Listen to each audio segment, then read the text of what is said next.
Good afternoon everyone. कैसे हैं आप सब? उम्मीद करती हूँ सब लोग बहुत अच्छे होंगे।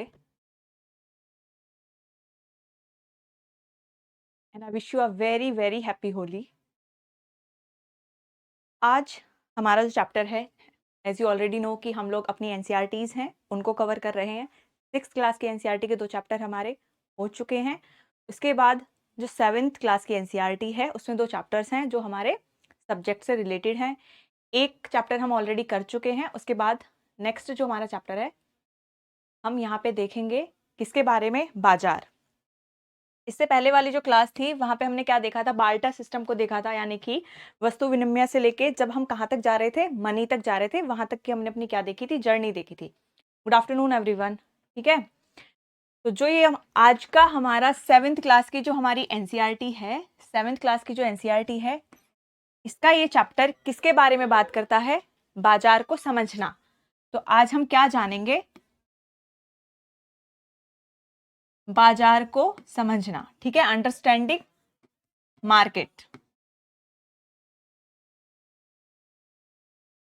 जब हमने पहले अपनी क्लासेस करी थी, हमने क्या बोला था कि कुछ आर्थिक गतिविधियां होती हैं, कुछ गैर आर्थिक गतिविधियां होती हैं। उसमें फिर हमने उनका क्या देखा था? क्लासिफिकेशन देखा था, जहां पे हमने प्राथमिक क्षेत्र, द्वितीयक क्षेत्र, तृतीयक क्षेत्र के बारे में बात करी थी। वहां हम देख रहे थे कि प्राथमिक क्षेत्र में हम क्या कर रहे थे? सीधा प्रकृति से संसाधन जो भी थे उनको लेके उनसे गुजारा चला रहे थे। द्वितीय में हमने क्या देखा था कि जो कच्चा माल था, जो हम प्राथमिक क्षेत्र से लेकर उसको तैयार माल में परिवर्तित करके हम क्या कर रहे थे?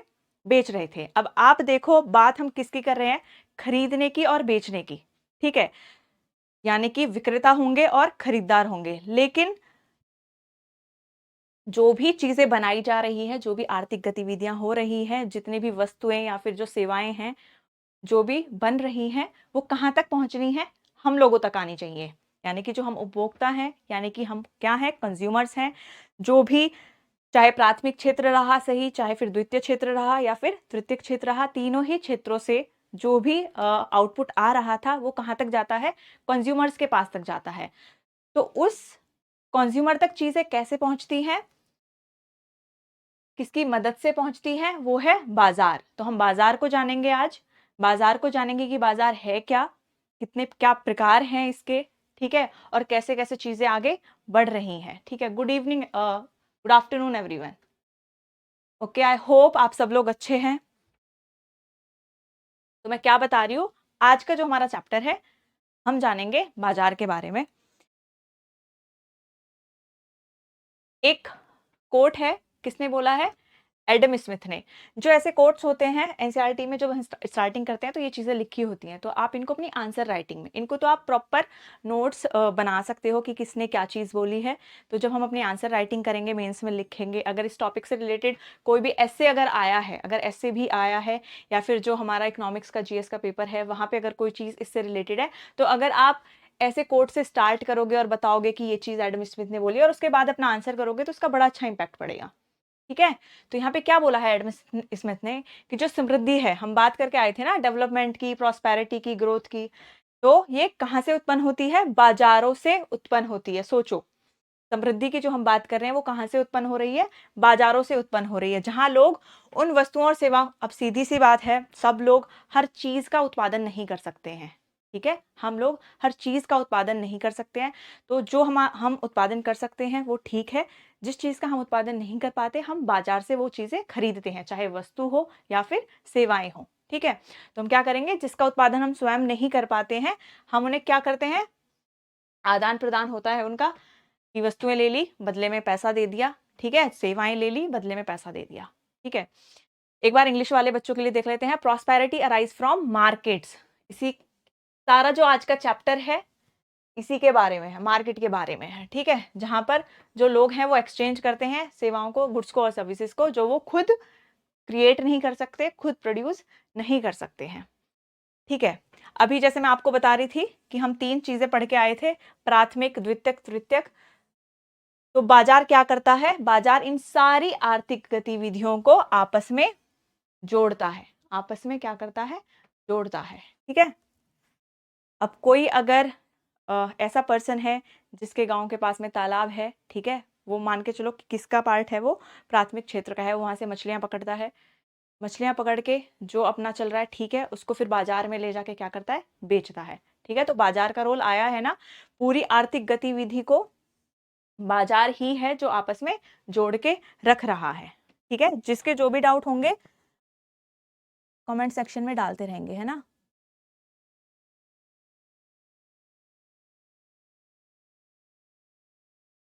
वॉइस प्रॉब्लम है क्या, एक बार मुझे कंफर्म करके बता दो।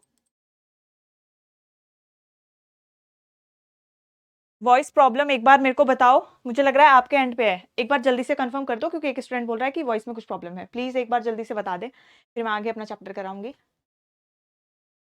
Happy Holi everyone, happy Holi.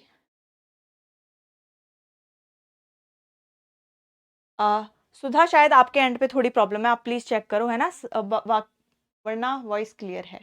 Okay, तो मैंने अभी तक क्या बताया है, मैंने एक कोट बताया है, एडम स्मिथ ने जो बताया था कि जो समृद्धि है यानी कि जो प्रॉस्पेरिटी है वो किससे उत्पन्न होती है, बाजार से उत्पन्न होती है। ठीक है, उसके बाद मैंने आपको बताया कि जब हम हर चीज का उत्पादन नहीं कर पाते तो हम क्या करते हैं, उनको बाजार से खरीदते हैं। ओके ओके ओके ओके, ठीक है। उसके बाद हमने क्या बोला, हम आप पता क्या देखोगे यहाँ पे, जब हम एनसीईआरटीज कर रहे हैं, एक एक स्टेप हम आगे लेके जा रहे हैं। सबसे पहले हम आर्थिक गतिविधियों के बारे में पढ़ा, फिर हमने क्षेत्र देखे, ठीक है। उसके बाद हमने किसके बारे में जाना, आप खुद सोचो।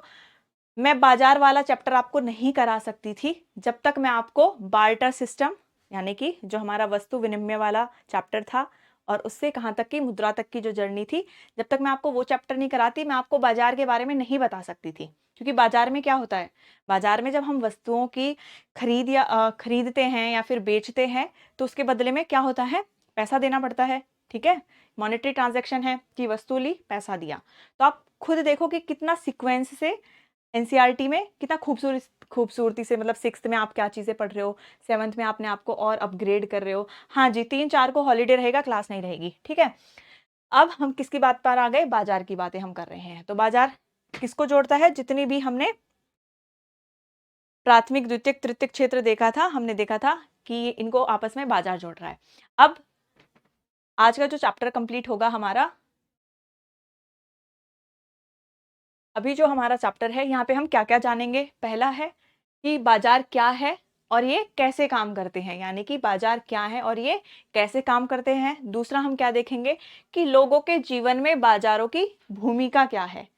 उसके बाद बाजारों में सरकार की भूमिका क्या है ना। और उसके बाद हम क्या जानेंगे, जो उपभोक्ता है यानी कि हम लोग कंज्यूमर्स, वस्तुओं और सेवाओं की गुणवत्ता का आंकलन कैसे करते हैं। हम लोग कैसे पता करते हैं कि जो वस्तु है उसकी क्वालिटी क्या है, क्या उसकी गुणवत्ता है। तो ये सारे क्वेश्चंस हैं जो हम आज की क्लास में कवर करेंगे। तो पहले हम क्या जानेंगे, बाजार क्या है और ये कैसे काम करता है। ठीक है, अब बात आती है किसकी, आपने दो शब्द सुने होंगे, आवश्यकता और इच्छाएं। आवश्यकता और इच्छाएं, ठीक है। आवश्यकताएं वो चीज है, आवश्यकताएं वो चीज हैं जो हमारे सर्वाइवल के लिए जरूरी हैं। पानी, खाना, घर, ये चीजें क्या है, ये हमारी आती है नीड्स में, यानी कि जो हमारी असेंशियल है, किसके लिए, सर्वाइवल के लिए। हिंदी में क्या बोलेंगे, जीवन के लिए आवश्यक हैं। जैसे भोजन हो गया, पानी हो गया, कपड़े हो गए, आश्रय हो गया। ठीक है, इन चीजों को हम क्या बोलते हैं कि ये हमारी आवश्यकताएं की आवश्यकताएं जो हैं वो हैं। उसके बाद बात आती है किसकी, इच्छाओं की। हमारी इच्छाएं होती है ना, खाना पानी जो भी है, कपड़े, जितना हमारे घर वाले कर रहे हैं, ठीक है। उसके बाद हमारी इच्छाएं आती हैं कि हमें बड़ा फोन चाहिए, हमें अच्छे कपड़े चाहिए। ये क्या है, ये इच्छाएं हैं।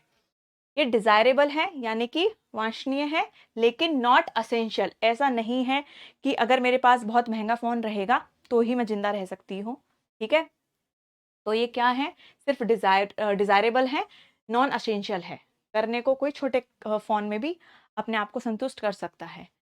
उसके बाद यहाँ से ना एक नया टॉपिक इमर्ज होके आता है।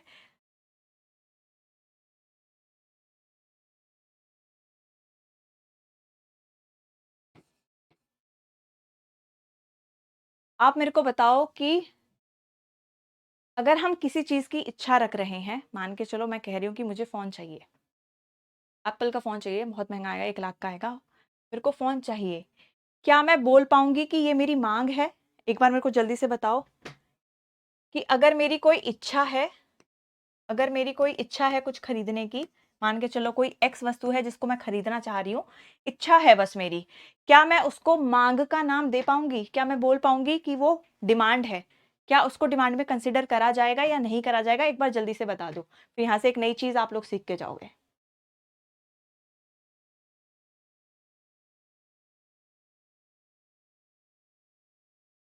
मेरी कोई इच्छा है और मैं पूछना चाह रही हूँ कि क्या वो इच्छा जो है वो डिमांड में कंसिडर करी जाएगी? तो मैं आपको बताती हूँ कि जैसे मान के चलो कोई एक्स वस्तु है, मैं सिर्फ़ इच्छा ज़ाहिर कर रही हूँ कि मुझे ये वस्तु पानी है या मेरे पास ये वस्तु होनी चाहिए।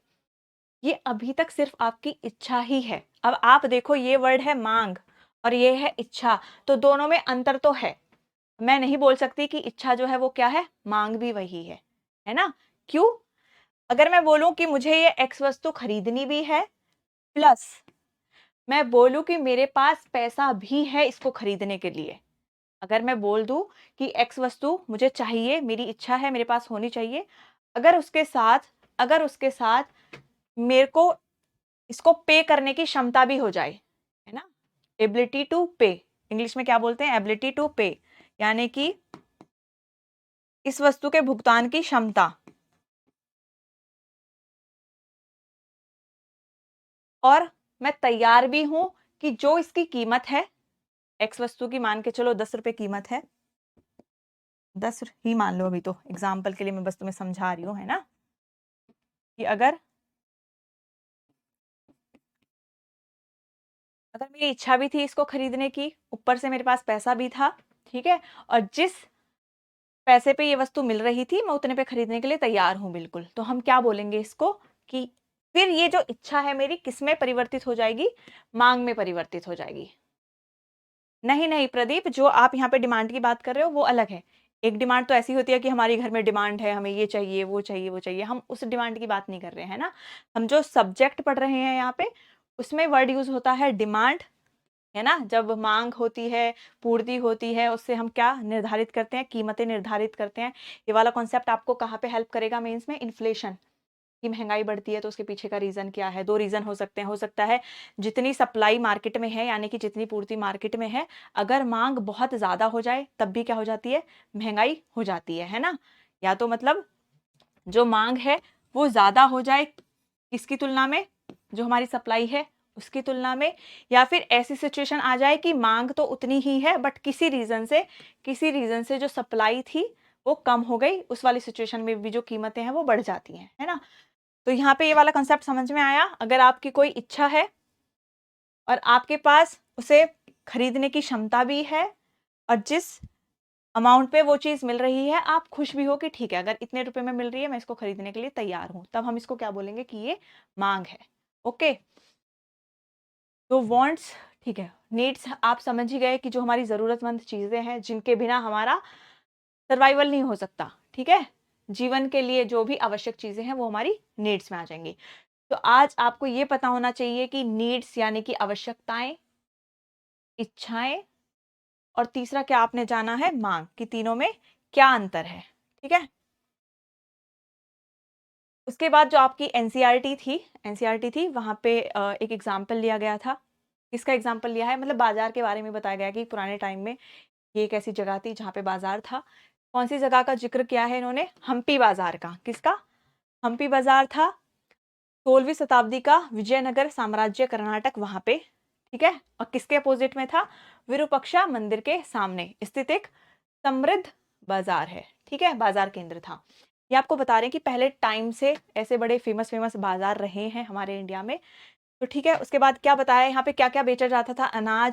बीज अनाज है, बीज है, दूध है, तेल है, रेशम है, पशुएं यानी कि गाय, खरगोश, घोड़े, पक्षी, इनका क्या होता था? व्यापार होता था। ऊपर से इन्होंने क्या बताया है?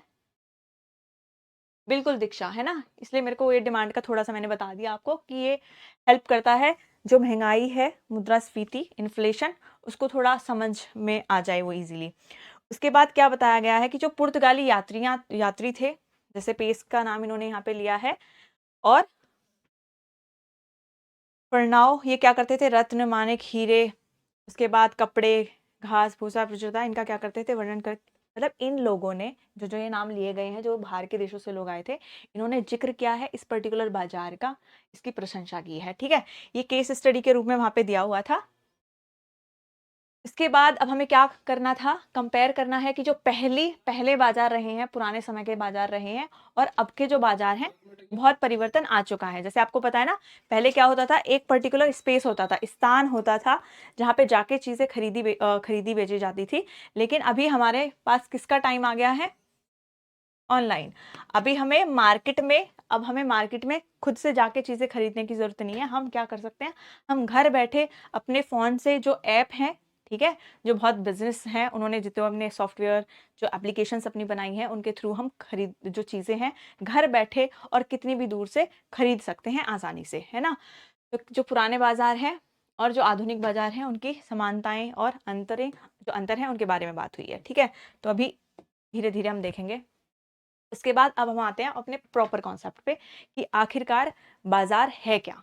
ठीक है, आखिरकार बाजार है क्या। यहाँ पे इन्होंने बोला है कि ये एक ऐसा स्थान है, अभी स्थान की बात करी है, यानी कि जो स्थान है वो भौतिक भी हो सकता है।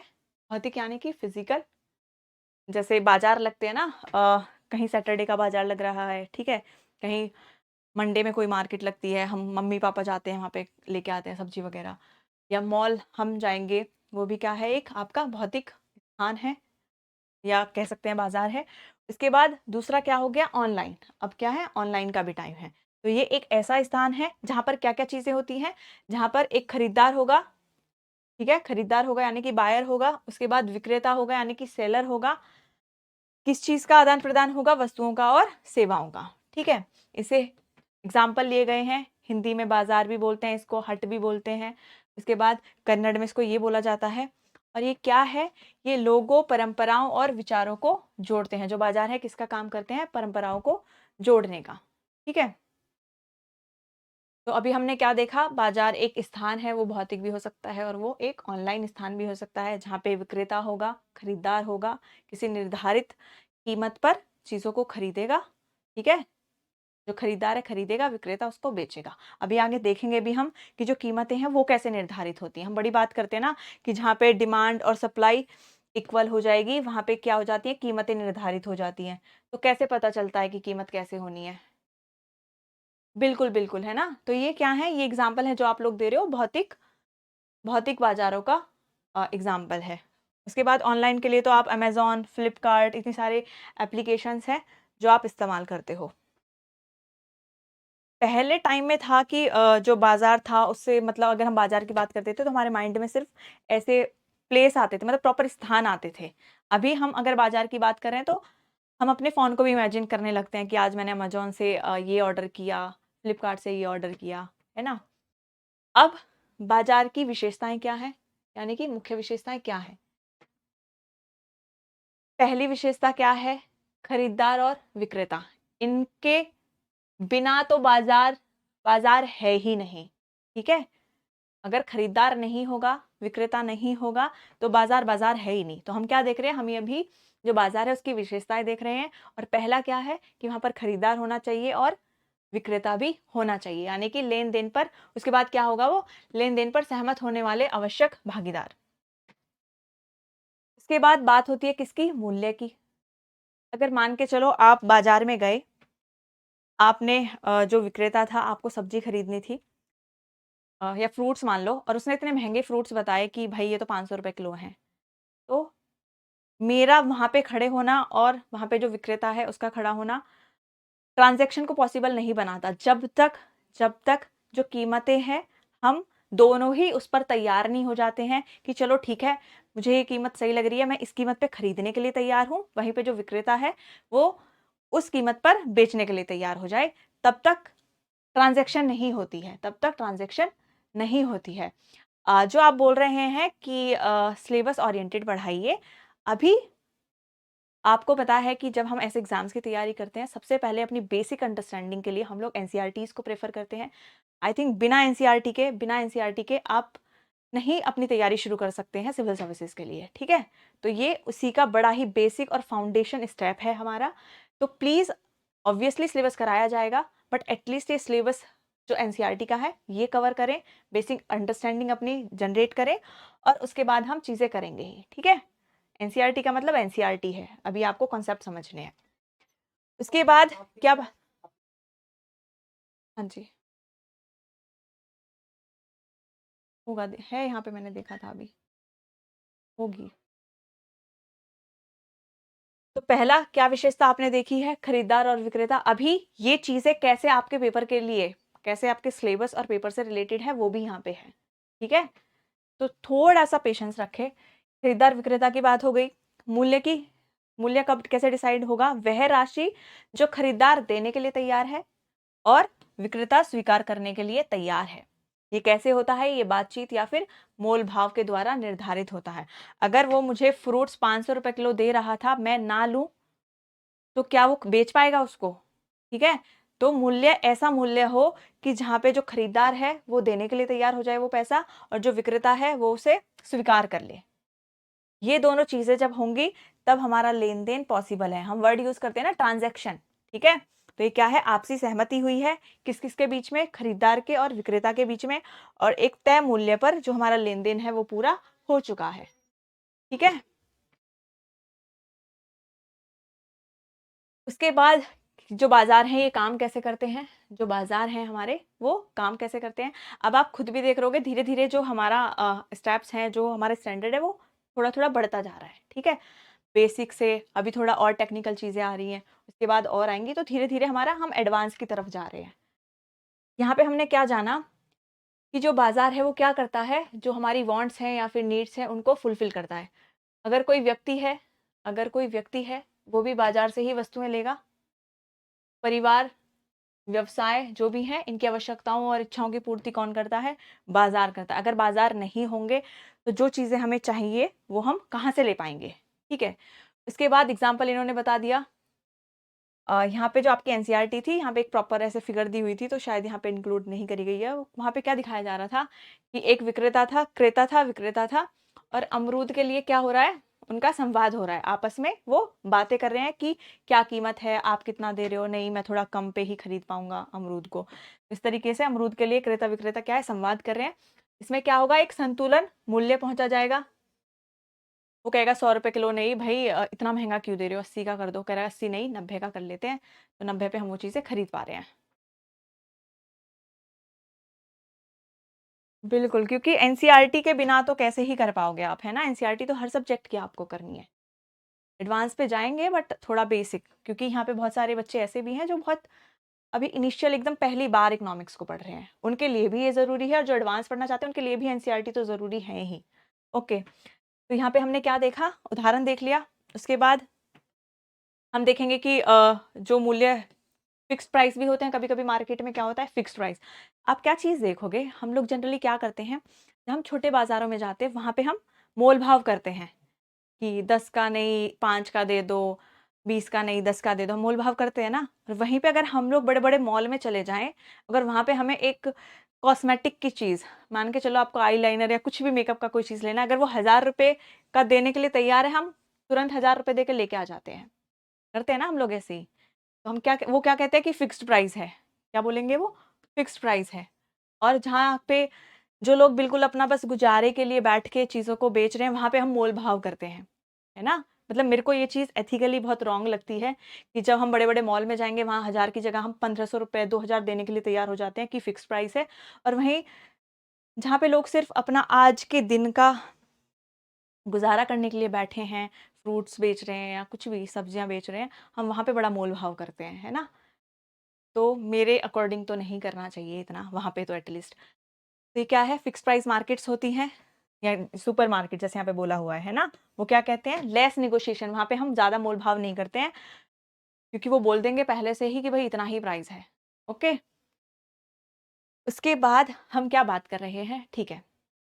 अब हम बात करेंगे कि कीमतें कैसे निर्धारित होती हैं, मूल्य का निर्धारण कैसे होता है। हम बड़ा पढ़ते हैं ना, अब हम खुद भी तो सोचेंगे कि अगर कोई वस्तु है तो उसकी कीमतें कैसे पता चल पाती हैं कि इसकी ये कीमत होनी चाहिए। यहाँ पे बोला गया है खरीदार जो क्या करते हैं, मांग करते हैं। हम इस वाली मांग की बात कर रहे थे, डिमांड जो मैं बोल रही थी वो ये वाली डिमांड है। उसके बाद विक्रेताएं होंगे जो आपूर्ति कराएंगे यानी कि सप्लाई करेंगे। तो इनकी परस्पर क्रिया से प्रभावित होता है क्या, मूल्य का निर्धारण। जैसे मांग, मांग के बारे में हम क्या पढ़ रहे हैं, ये वो मात्रा है जो उपभोक्ता किसी मूल्य समय पर खरीदने के लिए इच्छुक है और सक्षम है। ठीक है, किसी मूल्य पर। मांग अभी मैंने बताया था ना कि मात्रा जो उपभोक्ता किसी मूल्य या समय पर खरीदने के लिए इच्छुक भी है, इच्छा भी है उसकी, और सक्षम भी है। दोनों वर्ड मैंने यूज करे थे, है ना। जो इच्छुक था वो उस वस्तु को खरीदने के लिए इच्छा थी उसकी।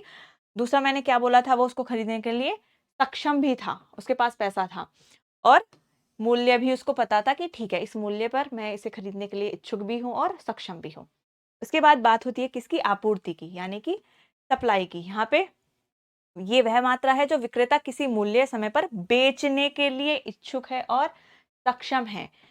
ये अगर मान के चलो कोई एक्स वस्तु है, ये भी अगर 10 रुपए पे इसको खरीदने के लिए तैयार हो जाए और ये बोले कि मैं 12 रुपए में इसको बेचूंगा, तो हम इसको नहीं खरीद पाएंगे और ना ही ये इसको बेच पाएगा। क्योंकि हम क्या बोलेंगे, हम बोलेंगे कि ये महंगा है, 2 रुपए महंगा है, और ये क्या बोलेगा कि नहीं, मुझे तो नुकसान हो जाएगा, मेरे को तो 12 का बेचना है ना। तो जब तक जिस कीमत पर उपभोक्ता किसी वस्तु को खरीदना चाह रहा है, दूसरा वो कीमत जिस पे जो विक्रेता है वो उस वस्तु को बेचना चाह रहा है, ठीक है, जब तक वो इक्वल ना हो जाए, वो मूल्य इक्वल ना हो जाए, तब तक ट्रांजैक्शन नहीं होती है, तब तक लेन देन नहीं होता है। ठीक है, उसके बाद एक और इन्होंने जो हमारी एनसीईआरटी की बुक थी वहां पे इन्होंने पिक्चर से समझाया हुआ था। क्या उन्होंने दिखाया हुआ था, अमरूद का ही उन्होंने उदाहरण लिया है। पहली पिक्चर में क्या दिखाया जा रहा था कि जो एक एक पर्सन था जो अमरूद बेच रहा था, उसने क्या लगाया हुआ था, वहां पे प्राइस टैग लगाया हुआ था कि वो अपने अमरूद कितने के बेच रहा था, 80 रुपए किलो के बेच रहा था। ठीक है, उसके बाद उसने क्या नोटिस करा, उसने नोटिस करा कि जो खरीदार थे वो क्या थे, बहुत कम थे। हिंदी में देखते हैं, जो खरीदार थे वो क्या थे, कम थे।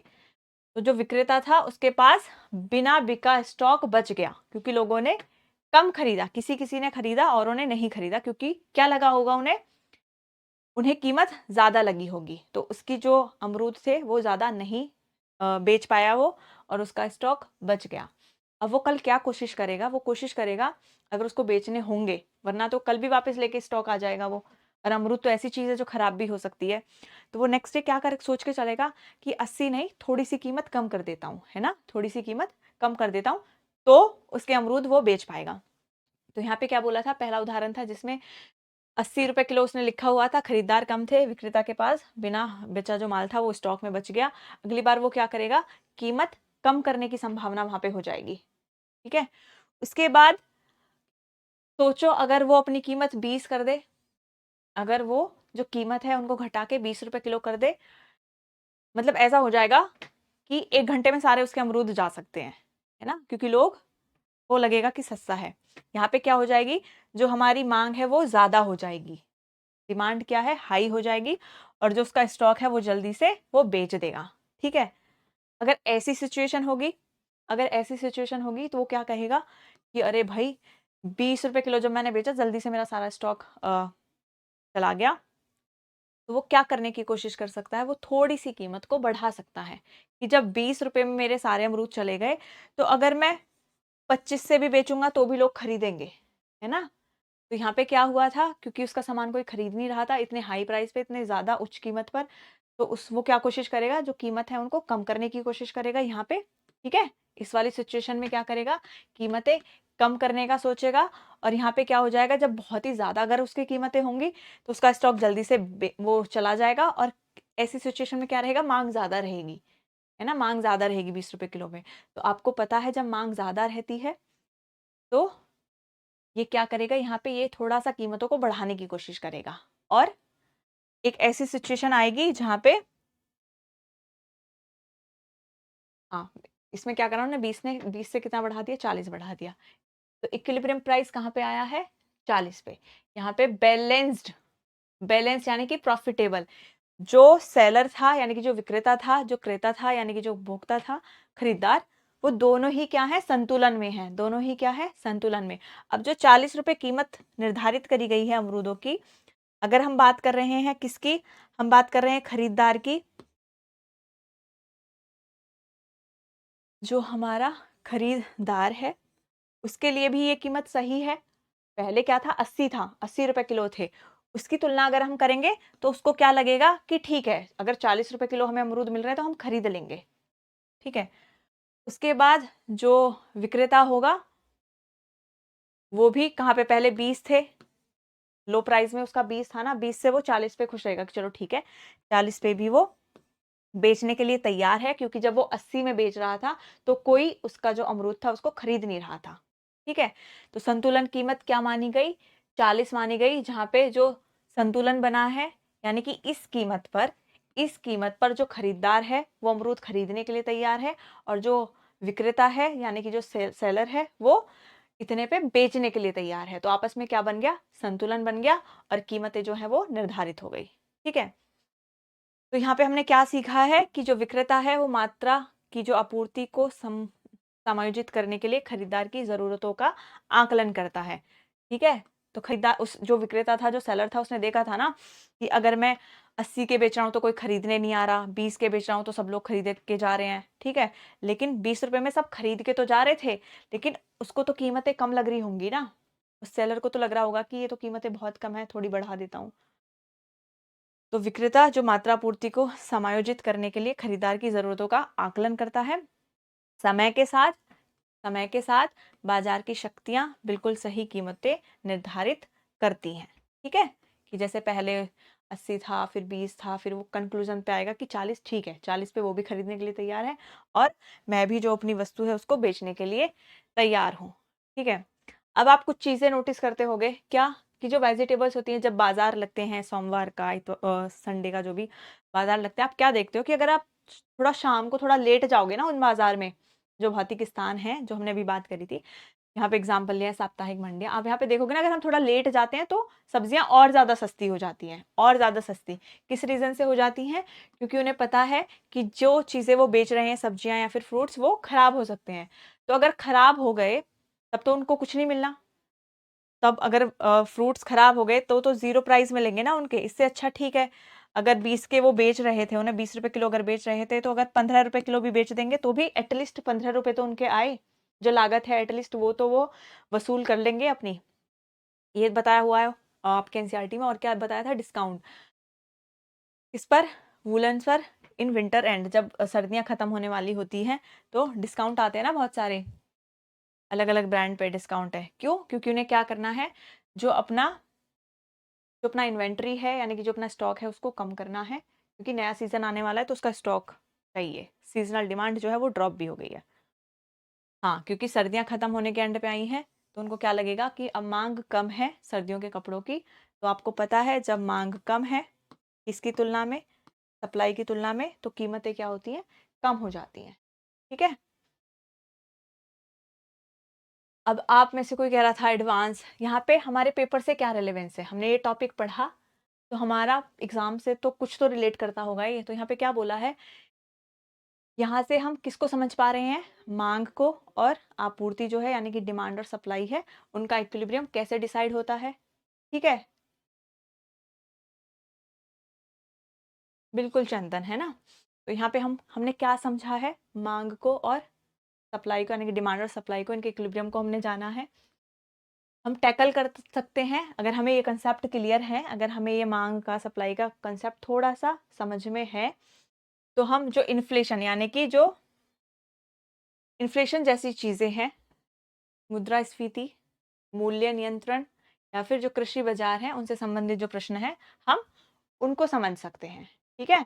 किसी ना किसी वे में एनसीईआरटी आपकी हेल्प करने ही वाली है। तो आप ये मत सोचो कि एनसीईआरटी करा रहे हैं तो इनका कोई बेनिफिट नहीं मिलेगा, किसी ना किसी वे में जरूर ये आपकी हेल्प करेगी। ठीक है। आपकी समझ, बेसिक समझ को ही विकसित कर रही है, सब इससे बड़ी चीज तो कुछ हो भी नहीं सकती। उसके बाद बात किसकी होती है, मार्केट, यानी कि बाजारों के प्रकार की हम बात करते हैं, कि बाजारों के प्रकार। जब हमने परिभाषा देखी थी वहीं पे हमने देख लिया था भौतिक, और दूसरा क्या था, ऑनलाइन। ठीक है, भौतिक और ऑनलाइन। तो आपको पता है जब खरीदार और विक्रेता आमने सामने आमने-सामने मिलते हैं। ये तो जो भौतिक स्थान होगा या जो भौतिक स्थान जो हम बाज़ार का टाइप लेके चल रहे हैं, वहीं पे पॉसिबल है कि जो विक्रेता होगा, खरीदार होगा, वो आमने-सामने मिलेंगे। जैसे साप्ताहिक हाट, स्थानीय दुकानें, आस-पास दुकानें रहती हैं, मॉल है, ठीक है? जहाँ पे सब्जियाँ, स्ट्रीट फूड ये सब चीज़ें मिलती हैं। तो यहाँ पे क्या होगा कि एक्स पर्सन, वाई पर्सन ये इसके पास जाके वस्तु खरीदेगा और ये इसको क्या करेगा, वस्तुएँ खरीदी जाएँगी और पैसे का लेन-देन होगा, ठीक है? तो यहाँ पे जो मेन चीज़ है, जिस पे आपका फ़ोकस रहना चाहिए, वो है क्या? भौतिक। यहाँ पे एक स्थान की बात हो रही है और दूसरा क्या था? दूसरा हमारा था ऑनलाइन। इसकी हम बात कर रहे हैं ऑनलाइन की। यानी कि जो ऐप है, जो वेबसाइट है, हम उनके माध्यम से वस्तुएँ खरीदेंगे और पेमेंट करेंगे, ठीक है? जैसे किताबें, कपड़े, इलेक्ट्रॉनिक सामान खरीदना, घर पर डिलीवरी ये सब क्या है? निर्माता ऑनलाइन कच्चा माल खरीदते हैं। ऐसा भी पॉसिबल है जहाँ से आप चीज़ें खरीद रहे हो, जहाँ से आप ऑनलाइन चीज़ें खरीद रहे हो, उन लोगों ने भी जो अपने साधन इस्तेमाल करे होंगे उस वस्तु को बनाने के लिए, उन्होंने भी उसको ऑनलाइन ही खरीदा हो, है ना? और एग्ज़ाम्पल क्या दिया हुआ है? ऑनलाइन सिर्फ़ वस्तुओं की बात नहीं हो रही है, सेवाओं की भी बात हो रही है। अब किसका टाइम है? ऑनलाइन कक्षाएँ जैसे सेवाएँ संभव है, जैसे आप लोग हैं, आप ऑनलाइन घर बैठे पढ़ पा रहे हैं, ठीक है? तो ये भी किसका एक एग्ज़ाम्पल है? ऑनलाइन का, ठीक है? क्योंकि हम बात तो वस्तुएँ और सेवाएँ दोनों की कर रहे हैं ना कि अगर वस्तुएँ और सेवाएँ हम इन पर्सन जाके अवेल कर रहे हैं, तो हम किसकी बात कर रहे हैं? भौतिक की। और अगर हम ऐप से या वेबसाइट के माध्यम से आभासी लेन-देन जो हमारा हो रहा है, वो किसका एग्ज़ाम्पल है? वर्चुअल, यानी कि जो ऑनलाइन है उसका, ठीक है? अब जब हम ऑनलाइन की बात कर रहे हैं और हम इसकी बात कर रहे हैं, भौतिक स्थान की बात हम कर रहे हैं, तो कुछ ना कुछ फ़ायदे और नुकसान रहे होंगे कि कुछ ऑनलाइन के नुकसान हो सकते हैं या फ़ायदा हो सकता है, वैसे ही जो भौतिक स्थान है जो भौतिक मार्केट है, उसका भी कुछ फ़ायदा और नुकसान हो सकता है, वो हम देख लेते हैं। ऑनलाइन बायर, अगर हम क्या कर रहे हैं, ऑनलाइन चीज़ों को खरीद रहे हैं, तो पहला क्या है? सुविधा, उसके बाद विविधता। एक अभी मैं बैठ के अगर मेरे को कोई शर्ट लेनी हो, मैं 100 शर्ट देख सकती हूँ घर बैठे हुए स्क्रॉल कर के, है ना? तो क्या है? बड़ी सुविधा है, विविधता है और एक ब्रांड की नहीं, 1000 ब्रांड, कितनी भी ब्रांड की देख लो, कलर चेंज करके देख लो, आप सब कुछ मतलब ईज़िली अवेलेबल है हर चीज़, है ना? उसके बाद हानि क्या है? भौतिक निरीक्षण संभव नहीं है।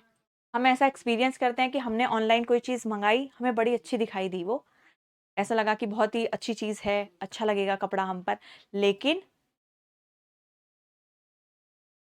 नहीं प्रदीप, नोट्स नहीं बनाने हैं, ये एनसीईआरटी का ही कंटेंट है, ये पीपीटी आपको मिलेंगी तो नोट्स बनाने की ज़रूरत नहीं है। एट लीस्ट जो एनसीईआरटी की क्लासेस हो रही हैं, इनके नोट्स बनाने की आपको ज़रूरत नहीं है। बस आप क्लास में ध्यान से सुनो, क्लास खत्म होने के बाद शाम को या सुबह में एक बार जो पढ़ाया गया है, नोट्स से उसको पढ़ो और फिर अगली क्लास में आओ, है ना?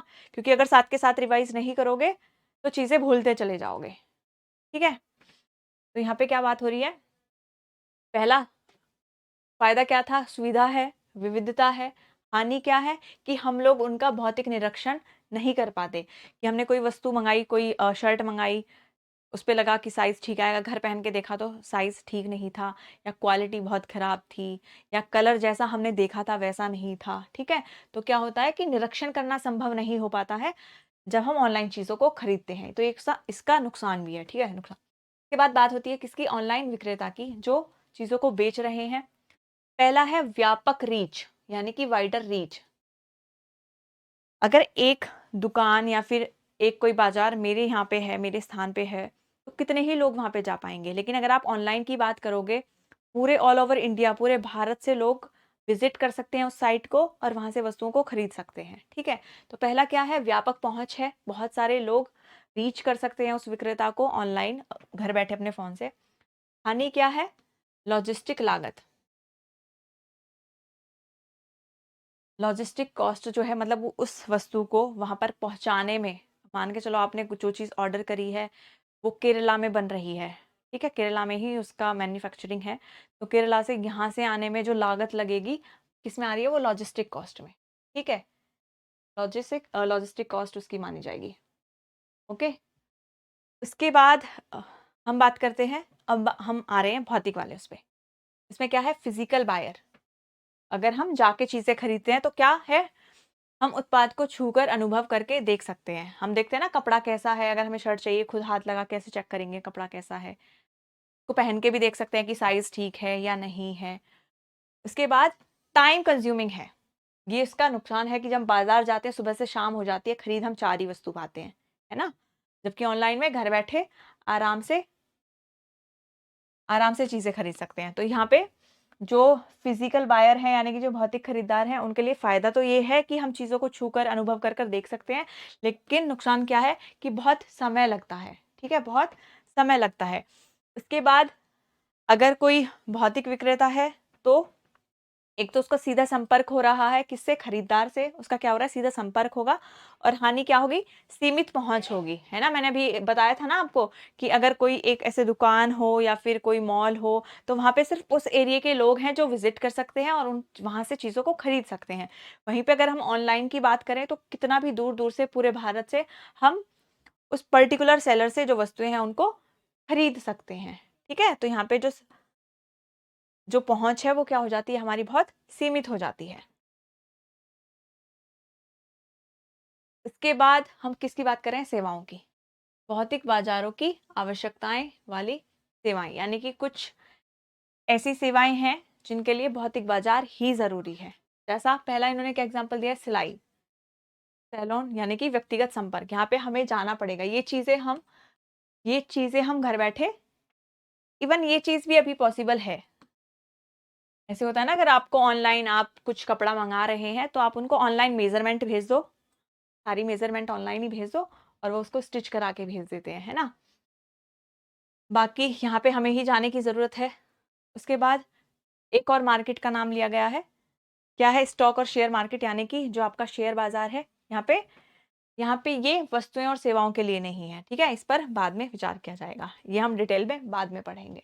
ठीक है, अभी हमारे जो भौतिक और ऑनलाइन जहाँ पे हम वस्तुएं और सेवाएं हैं उनको एक्सचेंज कर रहे हैं, इसके बदले में, पैसे के बदले में, वो देखा हमने।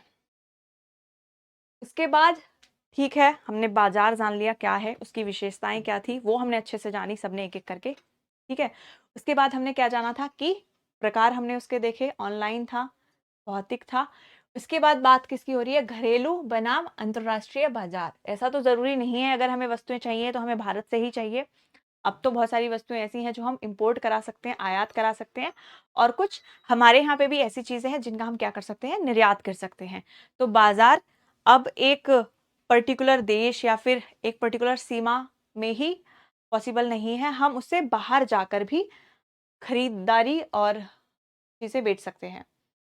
आइए, 7th का आई गेस 12th चैप्टर है ना? ये शायद 12th चैप्टर है, 2 चैप्टर हैं, लास्ट वाला 13 14 था 6 का, और ये 11 12 है। एक बार और कंफर्म करके बता दूंगी मैं आपको। अब क्या क्या हम देख रहे हैं,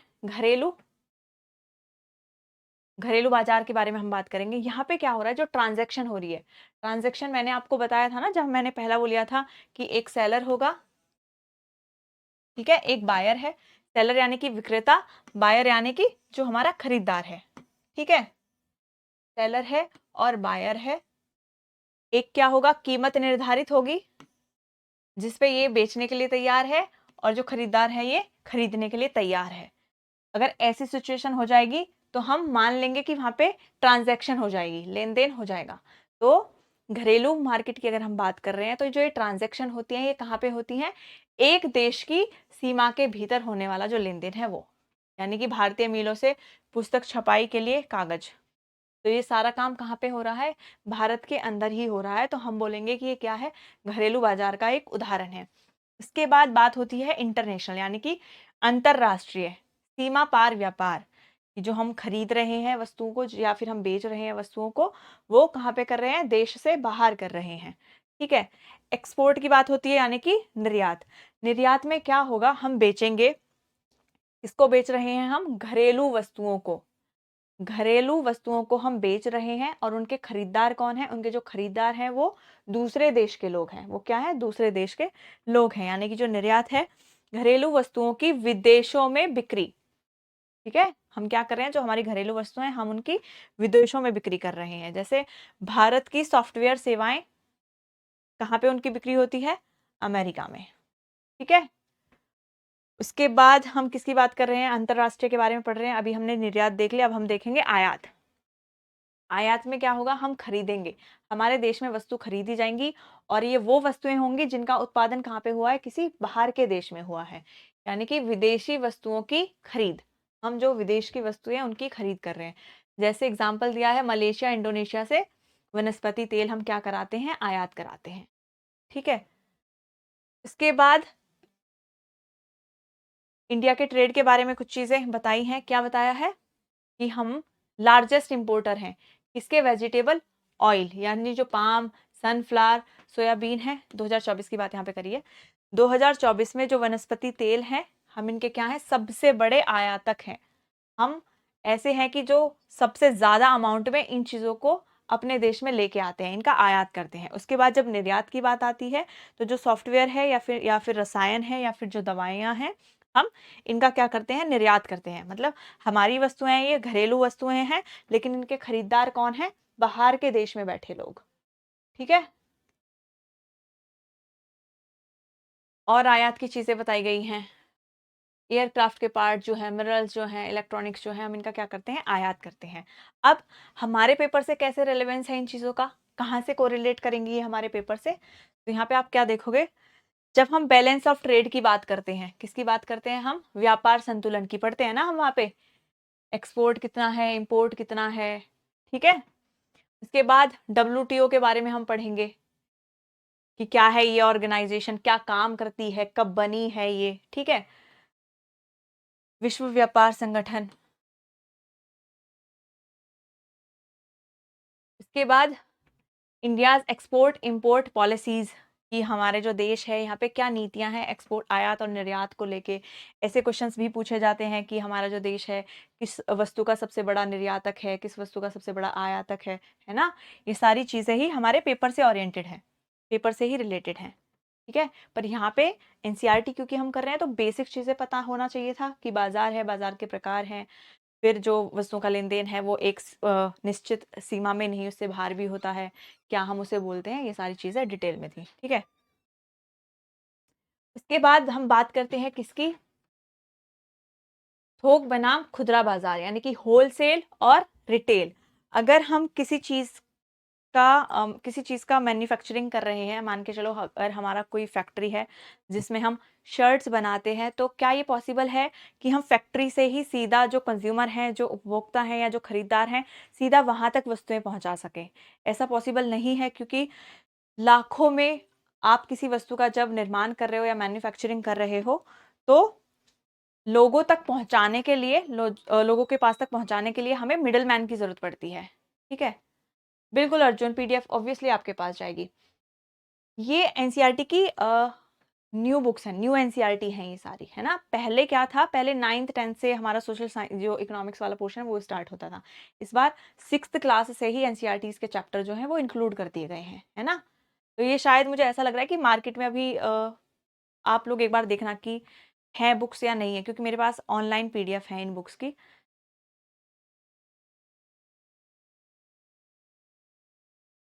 ठीक है, तो यहाँ पे हम क्या बात कर रहे हैं कि मान के चलो हम किसी चीज़ की मैन्युफैक्चरिंग कर रहे हैं, बहुत लार्ज अमाउंट में हम उत्पादन कर रहे हैं उस वस्तु का। अब हम डायरेक्ट तो उसे घर घर जाके तो उस वस्तु को नहीं देंगे, तो हमें किसकी ज़रूरत पड़ेगी?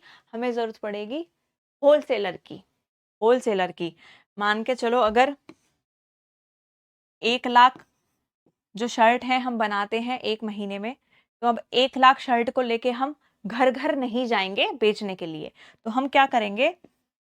हो सकता है हम टी फॉर 1000, ठीक है, जो टी लिख रही हूँ मैं 1000, तो हम क्या कर सकते हैं? हम 10 होलसेलर जो हैं उनसे कांटेक्ट कर सकते हैं। हम उन 10 लोगों को 10-10 हजार जो शर्ट है वो प्रोवाइड कर देंगे। ठीक है, इस प्रकार क्या है? 10 होलसेलर है। अब ये लोग क्या करेंगे? ये जो रिटेलर होंगे या फिर जो खुदरा बाजार होंगे, ये उन शर्ट को वहां तक पहुंचाएंगे, और जो खुदरा बाजार होते हैं वहां से जाके हम लोग उन वस्तुओं को खरीदते हैं। ठीक है, हाँ ऑनलाइन है न्यू एनसीईआरटी, अभी ऑफलाइन अवेलेबल नहीं है। ठीक है, तो यहाँ पे हम क्या देख रहे हैं, जो थोक है इसमें क्या करते हैं, जो उत्पादक होते हैं, जो निर्माता होते हैं, वो क्या करते हैं, थोक में वस्तुओं को खरीदते हैं, गोदामों में, भंडारों में उनका भंडारण करते हैं, उनको स्टॉक करते हैं। जैसे मंडियों में अनाज, दिल्ली में खारी, बावली में मसाले, ये सारी चीज़ें इनका क्या करेंगे, बहुत ज़्यादा अमाउंट में स्टॉक स्टॉक रखेंगे अपने पास। उसके बाद रिटेलर्स क्या करते हैं, ये कम मात्रा में अंतिम उपभोक्ताओं को छोटी मात्रा में बिक्री, यानी कि जैसे किराना स्टोर हो गए, सेलो हो गए, मॉल हो गए, ये सब किसका हिस्सा है, ये सब खुदरा बाजार का हिस्सा है। ठीक है,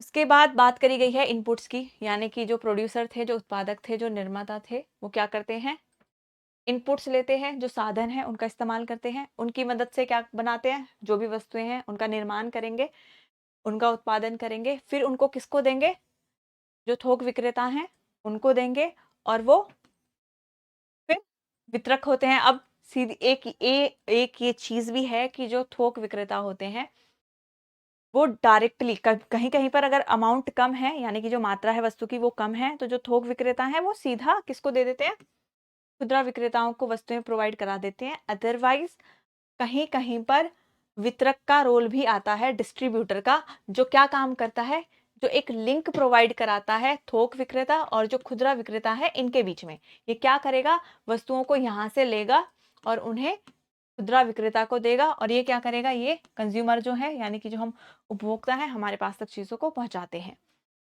तो होलसेलर का क्या रोल है, यानी कि जो थोक विक्रेता है उसका क्या किरदार है, वो क्या करेगा, बाय बल्क का मतलब है थोक में चीजों को खरीदेगा, यानी कि लार्ज अमाउंट में चीजों को खरीदेगा। भंडारण उनका क्या करेगा, उनको स्टोर करेगा, जैसे ये सारे एग्जाम्पल दिए हुए हैं। और जो खुदरा विक्रेताएं हैं उनको क्या कराएगा, आपूर्ति कराएगा।